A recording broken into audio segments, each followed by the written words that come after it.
Supporters of both political parties were restricted outside the tribunal premises as policemen beefed up security, allowing motorists to use only one lane of Sapele Road. Before the pre-hearing could commence, Chairman of the Tribunal, Justice Ahmed Badamasi, gave 2 hours to both parties to reach an agreement on how many witnesses can testify and how exhibits will be admitted. After the tribunal reconvened, counsel to the third respondent, Justice Lateef Agbemi, informed the 3-man justices that under the sitting and time schedule, both parties agreed that the tribunal should sit every Monday to Friday between 9 a.m. to 6 p.m. and a break is to be observed between 1 p.m. and 3 p.m. The parties agreed that Sunday should be set aside, while the parties are here to conclude on Saturday. They are also yet to conclude on the number of witnesses to be admitted during the hearing. While on the issue of cross-examination of witnesses, the petitioner suggested that 20 minutes should be allotted, whereas the respondent argued that 10 minutes should be given. On tendered written documents, the petitioners suggested that documents be tendered as read,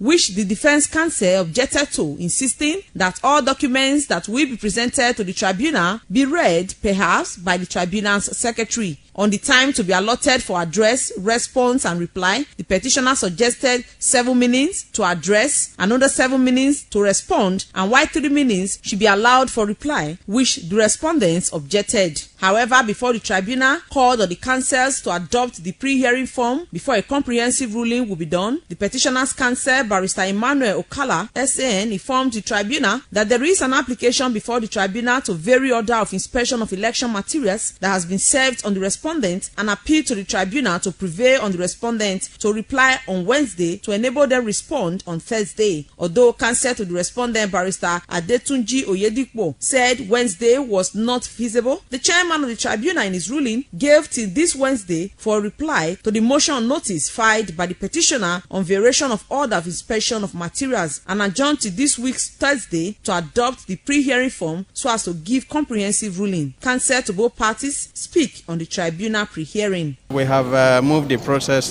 forward today. The pre-hearing has started.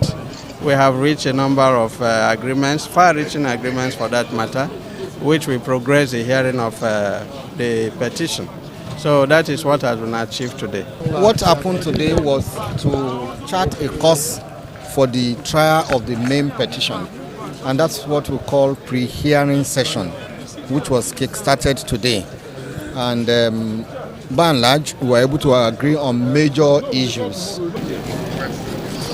With the commencement of pre-hearing at the Edo State Governorship Elections Petitions Tribunal, both parties, the defendants and the petitioners, agreed on quite a number of issues and equally disagreed on others. The disagreement between these two sides, the tribunal will be looking at it on December 15, where the chairman of the tribunal will be giving a ruling on some of the issues, particularly how many number of witnesses are expected to be at the tribunal and in what manner will documents be tendered before the tribunal. From the Edo State Governorship Election Petitions Tribunal, sitting in Benin, Best Mbiere reporting.